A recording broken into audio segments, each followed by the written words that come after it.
I think Trump is a world historic figure.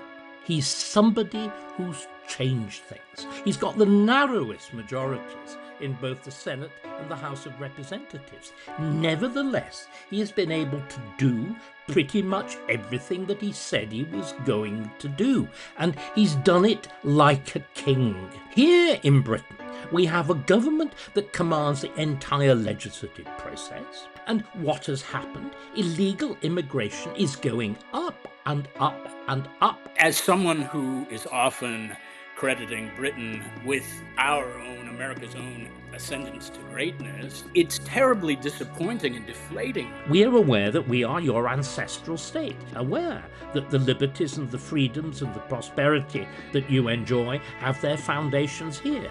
We are aware that we are, by the forces that Trump appears to have defeated, being robbed of our birthright, and we're jealous of the fact.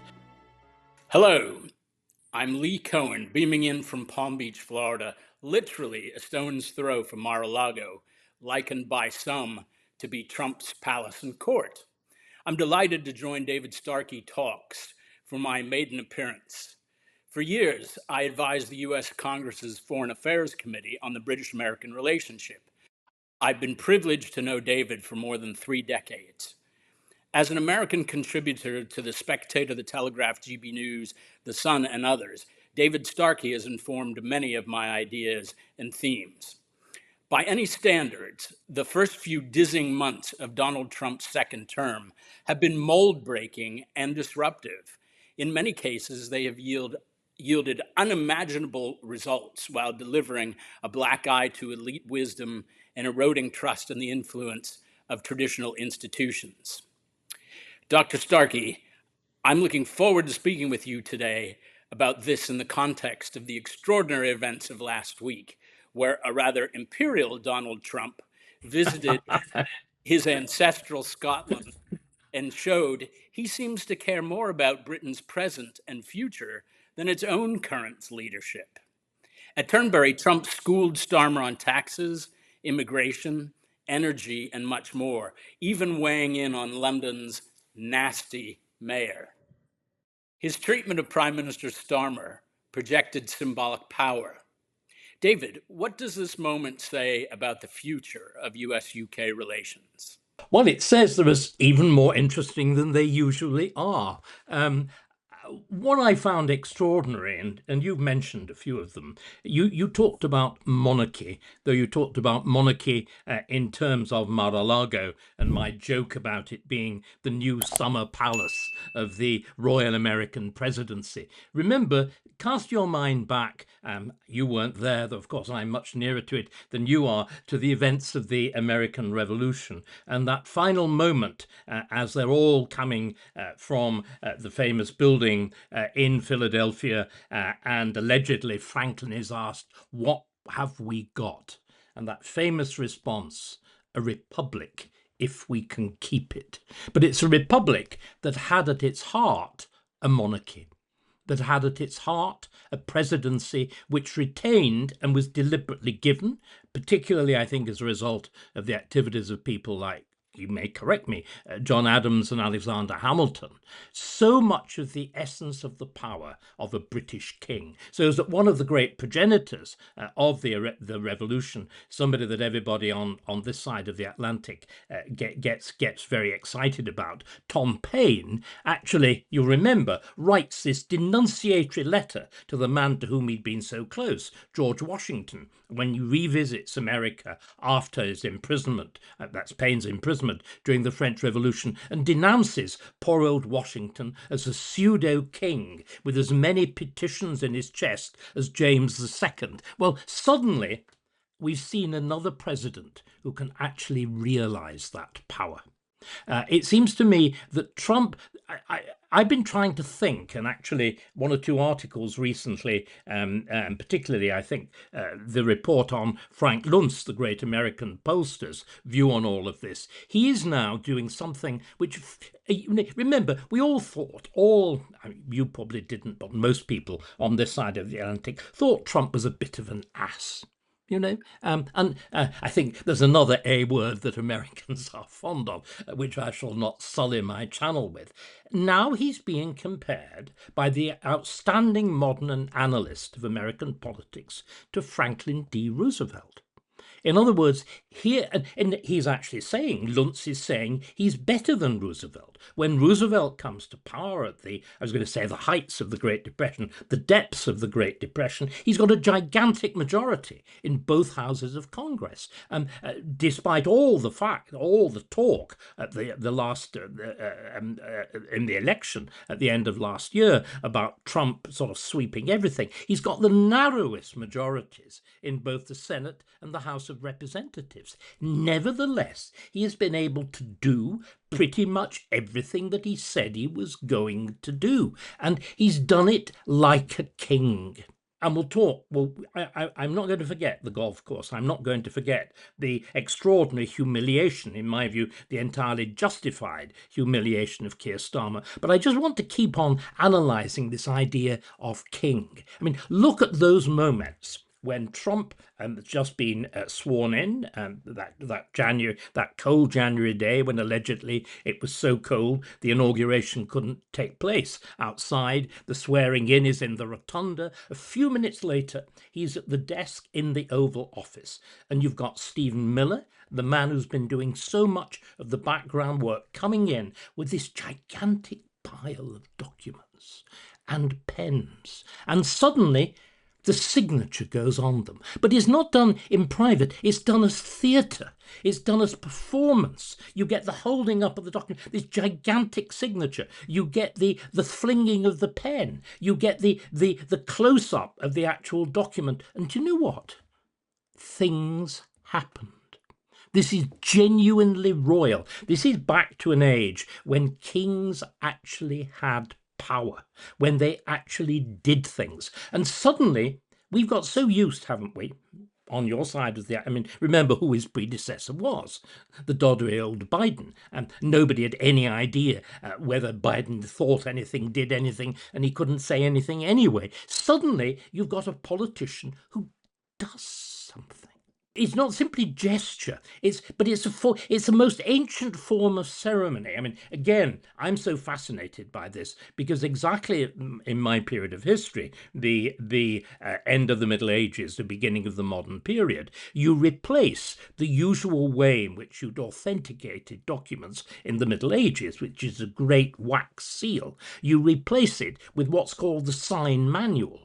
That's the signature. And it connects the monarch to, because obviously anybody could hold a seal. Anybody did hold a seal. The king didn't apply the seal himself, the chancellor or the secretary or the Lord Privy Seal, whoever it was. But suddenly, when it's a document, and you can see it, you look at the signatures of a Henry VIII, this huge, heavy scrawl, the signature even better of Elizabeth, with these dizzying whirls of italic script. Trump's signature is exactly like that. But unlike the signatures of a modern sovereign, again, remember when Keir Starmer coming again, actually once again prostrating himself before the great god Trump with a letter from a fellow monarch, with a letter from King Charles, what did Trump do? He barely read it. He looked at the signature. What a signature, he said. Charles's great sprawling R. It's the fusion then. What I think is so remarkable about Trump, it's the fusion of real power and symbolic power. That means it actually changes the political situation, but the most simple person can directly connect it with this man. What you've discussed really triggers a number of thoughts in my mind. Firstly, you mentioned that Luntz brings up the comparison with FDR, but I'd be much more interested in your thoughts. And does Trump trigger in your mind any historical connections. Yes, yes. I mean, exactly the point that I made with real monarchs. I mean, remember, we all should start going back to the book that is the most subtle analysis of the relations, or what used to be the relations between American government and British government, which, of course, is Walter Badger's great book on the English Constitution. And remember, he is constantly there comparing monarchy with republic. At the time that this is written, from the 1850s to 1867, there is only one real republic in the world. That's you. That's America. And the big point that he's making there is American government is boring. Royal government in Britain has got this wonderful sort of panache of monarchy, of crowns, of robes, of strutting troops, of noble buildings and whatever. And what he did, but he then also said, of course, the monarch doesn't do anything, despite the fact that Victoria very much thought that she did. That really, he said, all the trappings of monarchy, of the House of Lords, of the household cavalry, of Buckingham Palace, he called them the dignified bits of the Constitution. He then pointed out that real power is wielded by somebody just as boring as the American presidents of the middle of the 19th century, which are the British prime ministers. Again, besuited, operating round a table, sitting in front of green baize. But you see, what's remarkable about Trump is that he fuses these two kinds of power. He fuses the dignified, the flamboyance. He's invented his own ceremonies. It's quite extraordinary. He's actually invented his own ceremonies, and he's turned. We'll talk about the golf business in a minute, the importance of the diplomacy and the power politics of sport. But he's fused this with doing real things. So let's now actually just take up both of those ideas: the sport on the one hand, and the meeting a foreign ruler on the other. What's the most famous? Come on, you're good at this sort of thing. What's the most famous example in British history of a great sports meeting between two monarchs? Oh, would it be Henry VIII meeting his French counterparts? Absolutely, the field of cloth of gold. Yes. Now, what is remarkable, that really centered round, it was an elaborate meeting that fundamentally centered round jousting, but famously also a bit of wrestling, which Henry loses, that famous encounter. But what's remarkable, if you look about that, Lee, is just what an extraordinary determination there was that the two rulers should be indistinguishably equal with each other. Then you use temporary buildings. The French, of course, have got their own buildings there, but the English, the English have to bring over. Do you know what the English do? They bring over an entire prefabricated palace. The French, of course, they're on their own turf, but they have elaborate tents of cloth of gold, which, because nobody reckoned with bad weather in June, they clearly didn't know the climate of Northern Europe. The tents were all blown away with a nasty storm, and the kind of Tudor prefabricated palace, complete with windows, porticos, and everything else, survives very nicely, thank you. But compare that with the complete failure on the British side of realizing what it looked like. I mean, what it looked like was, it looked much more like Trump as, I suppose, really, again, if there's a comparison, Trump on his own turf, in his own house, standing at the top of the steps. Do you know what the nearest comparison was? It's George V, the King Emperor of Britain and India, for the Delhi Durbar of 1911, receiving all the prostrating Indian sovereigns, and Keir Starmer, terribly fond of immigrants, impersonating the role of a subordinate Indian prince, turning up with his sultana in the form of his very rarely seen wife. And again, not even being able to play at golf. Hope all he can do is kick a football around. But what I find extraordinary is the total failure of a government. We have a government, as we may get on and talk about, which is obsessed with what it called comms. communication. Remember, directly descending from that master of the art of lying, Alistair Campbell, who organised all this under Blair, but totally unaware of what, again, in the fancy language, is called optics. What does it look like when you are received as a guest on your own territory? Exactly. Did nobody? And what was even more wonderful, of course, I mean, well, we must not simply reserve all our laughter for poor old Starmer. Look at the president of the EU. Look at Madame Doctor, she's a doctor from my own institution, LSE, von der Leyen. I mean, again, a suppliant. And what's even more extraordinary, the president of the EU, a would-be rival empire, a would-be rival United States of Europe, coming again onto doubly foreign soil and still not having any form of expressed equality. I mean, and of course, folding over in the negotiations. I'd like to interject as a student of monarchy myself and someone who writes upon it extensively. I am fascinated by Trump's particular fascination with monarchy. Here you have one of the world's richest men, one of the world's most powerful men, and he absolutely, like so many others of the world's strong men, when he met Queen Elizabeth, he was humbled.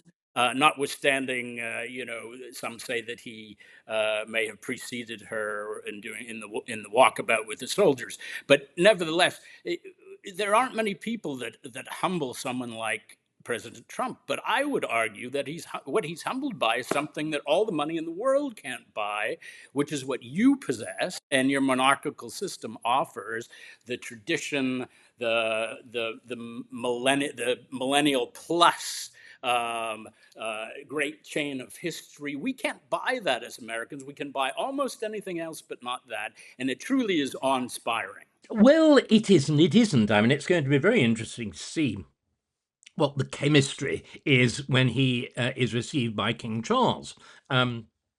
You see, what again I'm trying to get at is that he has replicated the unsubtle aspects of what you're talking about.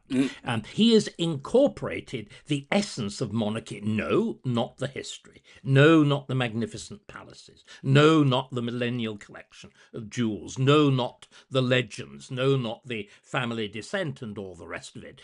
But remember, can we again be quite blunt? All this is a very recent adaptation in Britain.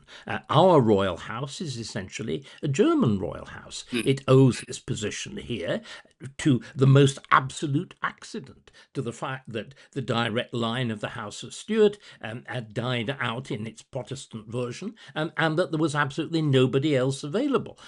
That it's the creation of a wholly rational, wholly deliberate choice of politics, which, in a sense, was determined that we weren't going to have the reality of a republic, which is what we had. We were going to preserve what Bagehot talks about as the dignified part of the Constitution. We were going to glue that on top, or keep it glued on top of the real functioning machinery. But the problem is, I think, Lee, that it's all looking, on this side of the Atlantic, both the dignified and the efficient are looking pretty run down. What is striking, I think, and this is what we should now be talking about in America, is how astonishingly Trump's victory, which again was an extraordinarily narrow one. I mean, it was technically, clearly, he got a large majority in the Electoral College, but actually barely a plurality of the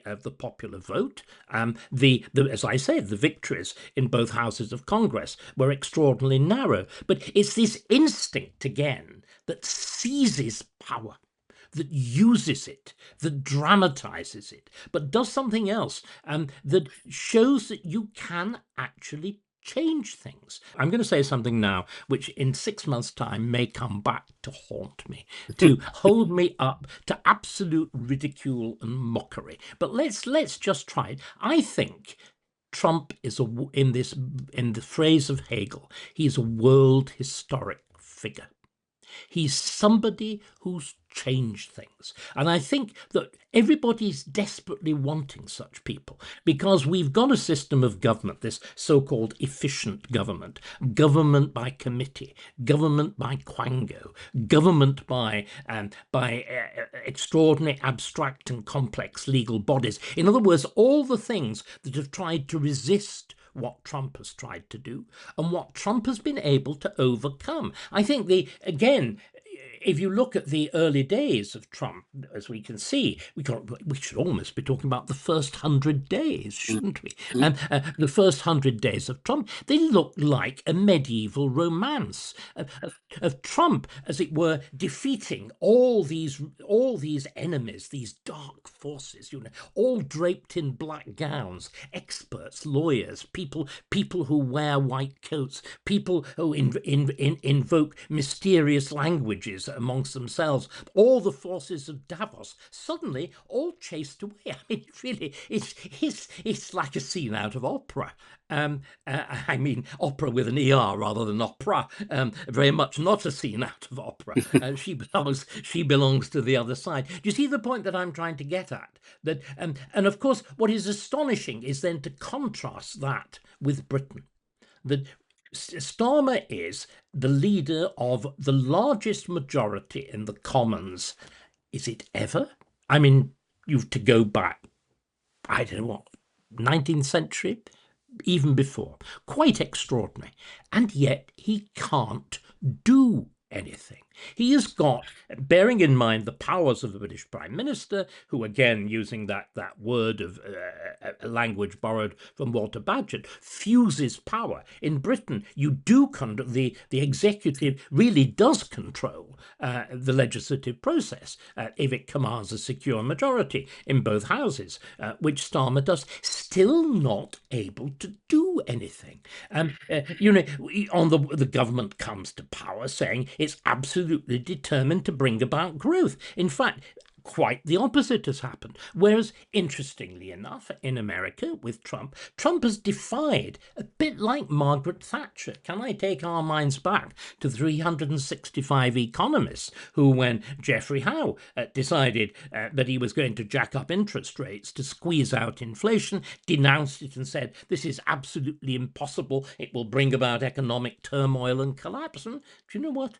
He didn't. And Trump has introduced his tariffs. And do you know what? The rest of the world has folded and the American economy has grown, whereas that of virtually everywhere else, particularly Britain and the EU, sort of piddles along. We have intense arguments. I don't know where you follow these things. We have intense arguments. Oh, we're back to growth. It's 0.1%.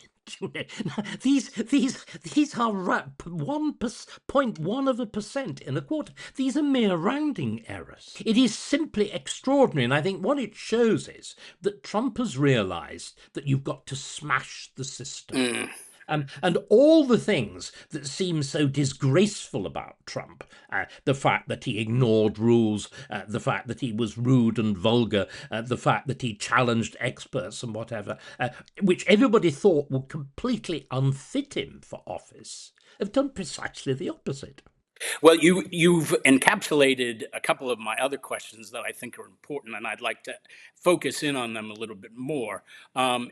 Trump's tariff triumph and immigration and border wins, as you say, they defy elite dogma. How do these early wins in the first 100, 200 days challenge post-war liberal orthodoxy? In every way. Could he usher in a new era, turning accepted world order on its head?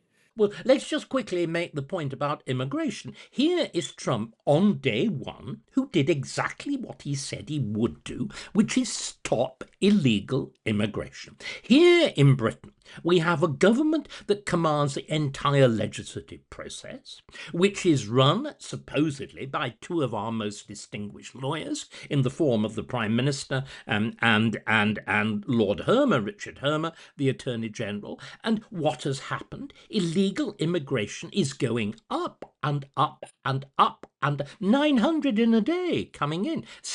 Not on the scale, of course, of crossing the Mexican border, because it's a good deal easier to cross a land border and there's a river on the other side than it is to cross the English Channel. But the flamboyant disobedience of state frontiers and laws, but equally the entire incapacity of the British state machine to stop it. And what's remarkable, what did Trump do? He said, I couldn't care less about any law. I don't care about an injunction. I don't care if any judge says I mustn't do it. I will do it. And he did.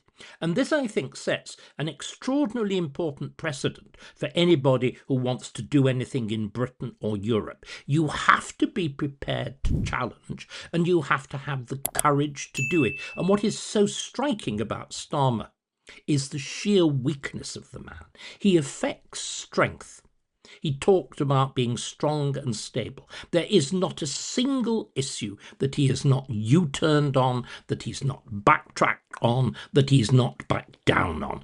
So, by the way, if I were the Israelis, I would be entirely complacent about his support for an independent state for Palestine. It's about the best guarantee. Nothing will happen at all. But it is just this astonishing contrast. And again, the other thing, which I think is so importantly, is this is not simply, as it were, domestically. You've also put your finger on something else. He's challenged, and along with J.D. Vance in particular, Vice President, they've challenged the whole of the post-1945 so-called rules-based world order. And what they've done, they've exposed it for what it is, a sham. And a sham in which the rules that we invented as the good boys at the end of the Second World War have been turned against us. In exactly the same way that China admitted under Clinton to the WTO, deliberately cheated in every fashion that it could. It was admitted on false pretenses. It then cheats literally by lying about what it's doing, by cross-subsidy, by stealing, by stealing intellectual copyright, by imitation, and so on. So the rules turned against us. What does Trump do? Say, right, forget the rules. But again, what form does it take? It takes the form of saying something that is a complete heresy.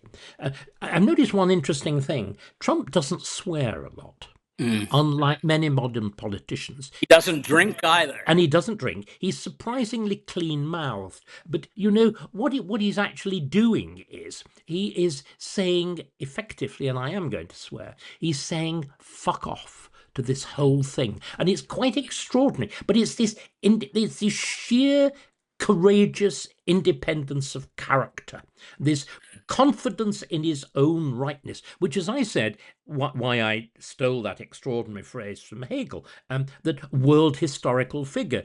Hegel, you will remember when he actually sees Napoleon on the way to the Battle of Jena, when he refers to him as I'm now trying to remember, and the phrase, needless to say, has gone out of my head, but it effectively amounts to world history on horseback.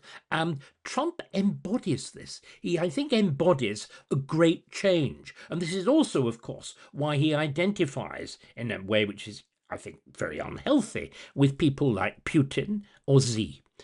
That he sees again the importance of this. He sees the single person as shaping, which again flies in the face of all the assumptions of post-Second World War politics, despite the fact, of course, the Second World War was won by three of these extraordinary figures, Roosevelt, Stalin, and Churchill, confronting, another set of extraordinary figures in Nazi Germany. And we've forgotten. And Trump is reminding us of the importance of the individual, of the fact that somebody really can turn round. This idea that there are these irresistible tides. We've virtually deified King Canute. The idea that there are these great tides, and all you can do is sit back languorously and remind your courtiers that, I really can't do anything about this. The tide's coming in. What can I do about it? There's bound to be immigration. Trump, instead, he's like Shakespeare's great man. You remember, took a very different view of tides. There's a tide in the affairs of men, which being taken at the flood, if you can ride it, if you can be not the king sitting getting his feet wet, but if you can be the brilliant performer, actually, riding that wave as on the surfer riding that wave, it takes you forward. You capture that moment, and I think what Trump has done, he's captured that moment of rebellion.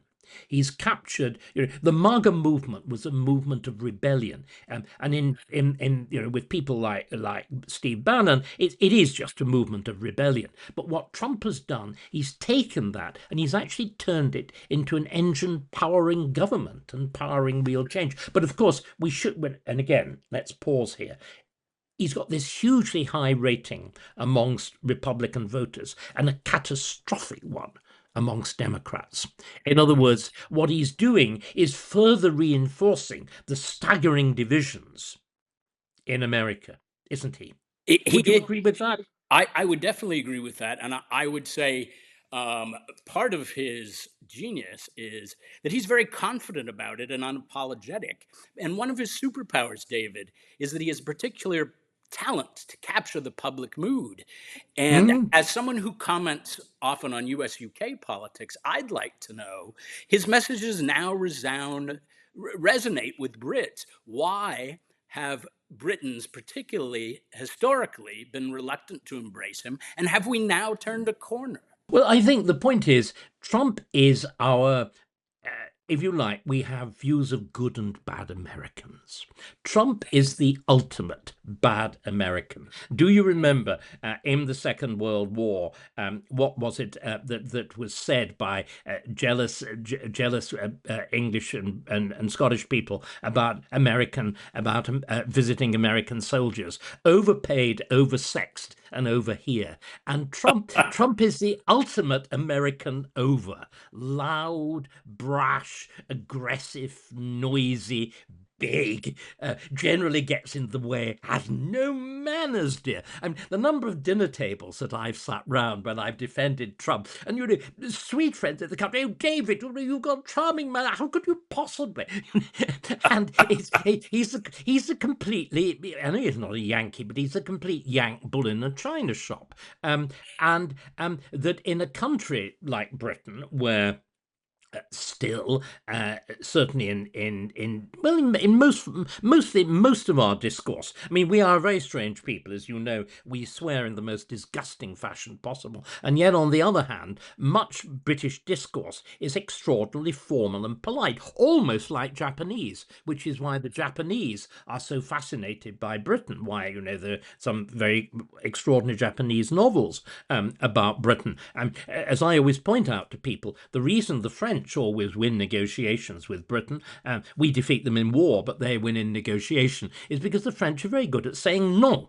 Are very good at saying no. It's very bad mannered to say no in English. You say, well, I'm terribly sorry, but I really, and you blather on for the next 5 minutes, whereas the French just say no.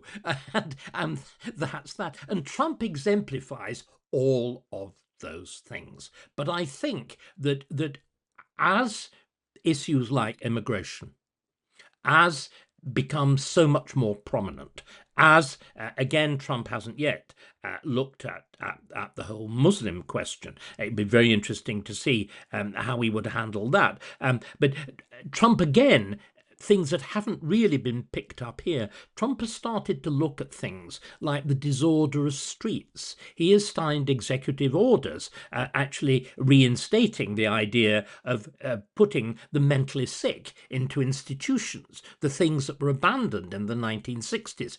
Now, if that starts to begin the great urban cleanup, as we are all the time lamenting the disintegration of our urban landscape, as we are all the time complaining about immigration, if there is that clear message from there, and an even bigger message, of course, is the one that Vance particularly embodies, which is the whole issue of freedom of speech. And I think that may be the point at which Trump, with the very fact that he embodies the most extravagant form of freedom of speech, may actually start to break favourably into the British consciousness. Our profound sense that we have a government, because it represents all those dead elite opinions that Trump has rubbished in America, but we've got a government that embodies them all, knows that they're widely rejected, like the fact that multiculturalism is deeply wonderful, that immigration is a good thing, and so on. That they know these things are unpopular, but they realize the only way they can suppress resistance to them is by suppressing freedom of speech, and doing it particularly in the world that we are on now, in the world of social media, in the world of the internet, in the suppression of X, of Twitter, and so on. Now that is going, I think, to bring about a quite dramatic and deliberate clash between the as it were, both sides of the Atlantic. I mean, it's already emerging. I mean, Vance, I gather, is going to be in Britain very shortly on holiday in the Cotswolds. Certainly, he has got friends of mine are within his circle, and he's got all the contacts who will point out this to him. And I think at that moment, if Trump intervenes, which I'm certain he will, if Vance intervenes, which I'm doubly certain that he will, I think that the patterns could start to shift quite considerably. Because remember, there's something very unusual about Trump. Normally, the conservative in Britain there's a very close relationship between the Republicans and the Conservative side in Britain. At the moment, it's only within Reform, and Reform itself has latterly been a little bit chary of Trump. But I think that there could be a really quite major realignment on the view of Trump on particularly this issue of freedom of speech. David, why do you think it's fallen to Americans to champion freedom of speech, border security, and why has it fallen to Americans to lead the charge to save Western civilization while Britain's elites cower under Labour's misrule? Well, I think it is the problem. It's law, Lee. It's law. Remember, some very interesting work has been done on this. The traditional explanation is, you have the First Amendment, which protects freedom of speech. In fact, work has shown that there's absolutely no difference in the approach to freedom of speech, i.e. you limit it as much as possible, on both sides of the Atlantic until the late 1950s and the early 1960s. It's only the result of a few very particular judges in your Supreme Court that entrench what is known as this absolutist view of freedom of speech into American law. And you will remember at the time of the last election, both Kamala Harris and more particularly Mike Waltz, her vice president, were campaigning to remove the protection of the First Amendment for hate speech. And that America also, remember, leads the way in cancellation. If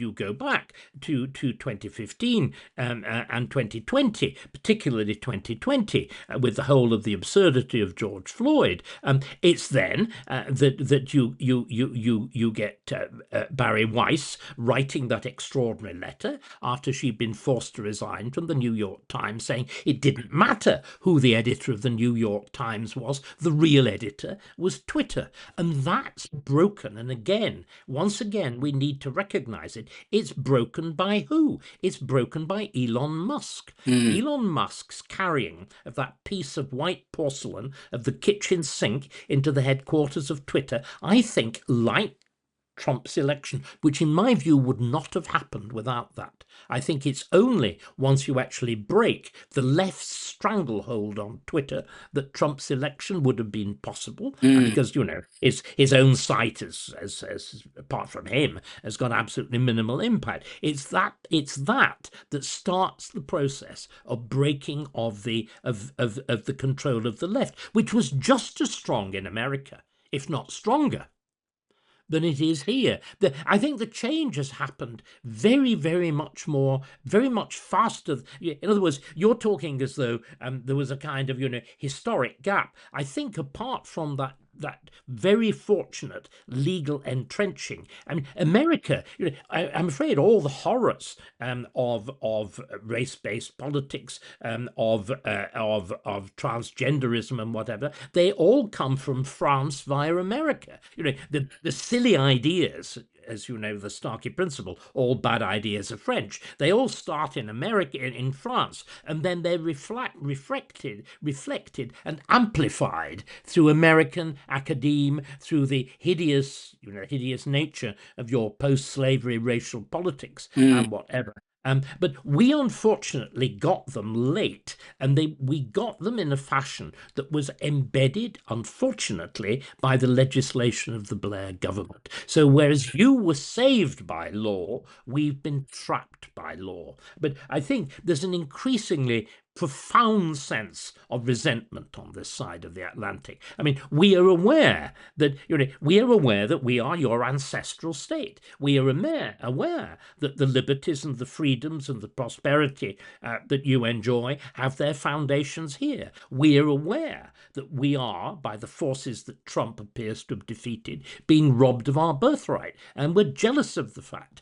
So I think again, I would argue that we may well be rather that the whole Anglo-American relationship has essentially since Suez has been a kind of performative act in foreign relations, save under Reagan and Thatcher. I think it could now be going to something like the closeness of Reagan and Thatcher, but as it were, the two sides in clashing with each other rather than cooperating with each other.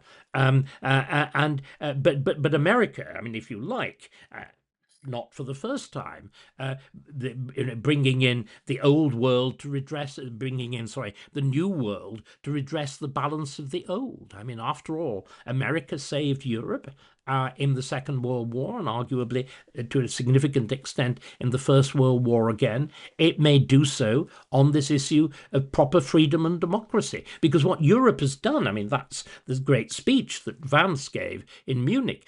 Europe has perverted these terms. And democracy doesn't mean democracy anymore. It means protecting minority rights at the expense of the majority. And this is it means the sacrifice of the national interest in favor of some notion of global well-being. Whereas again, Trump, with this bold as brass MAGA, make America great, America first, the proper determination to protect your own people first and everything else second. And we need reminding of it. And it may be, as I said, that and by the way, that phrase first comes up in the early 19th century, when actually it's a British Foreign Secretary saying it,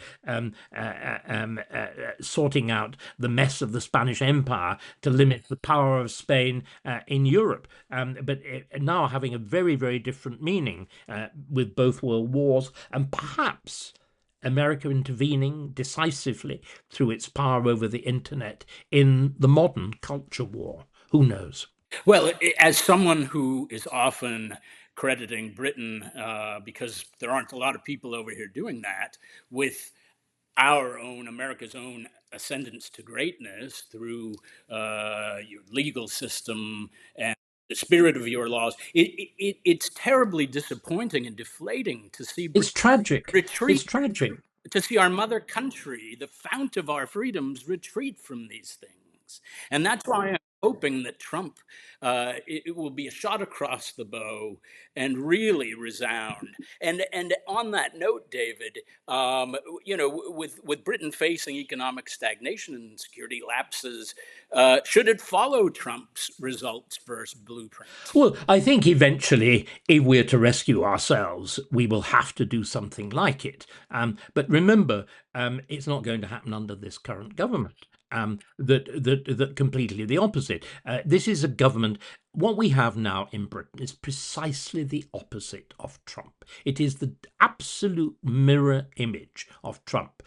You've got a man who views the system with contempt, is prepared to break it, views expert opinion, as it frequently is, as mere groupthink. Here, on the other hand, Keir Starmer is the absolute quintessence of all of those things, a rule-bound lawyer.